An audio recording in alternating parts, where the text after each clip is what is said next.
ano ka na pag mag 100 na lang yung sako, punta ka na ng ano. Ngayon dun sako, baka matawahan mo tag 5 piso, yung medyo maliit. Ay, wag na. Yung sakto lang yung doon.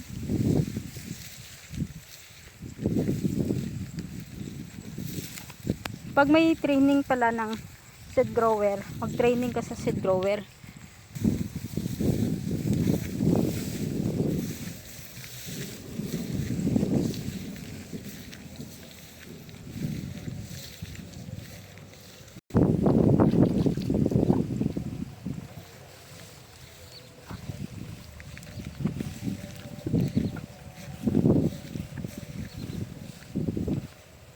Kaway-kaway.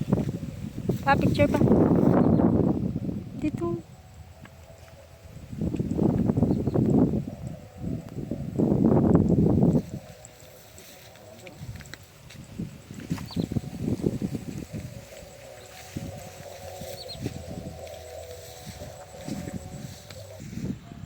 Huli ito. Pag dito ka mag-stand trap. Ha? Huli na. Saan doon ka magtiging kap? Doon sa puno. Pwede naman i-ano.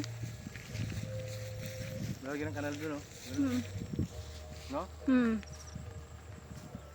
Dito sa gitna, picture mo ako.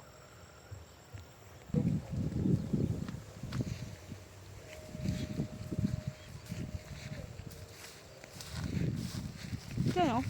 Grabe ka lang. Haba ng panikel. Ano na to eh? Biganti to eh. Malayo ko nga, dito ko sa malayo mag-video kasi makikita mo yung taas nila.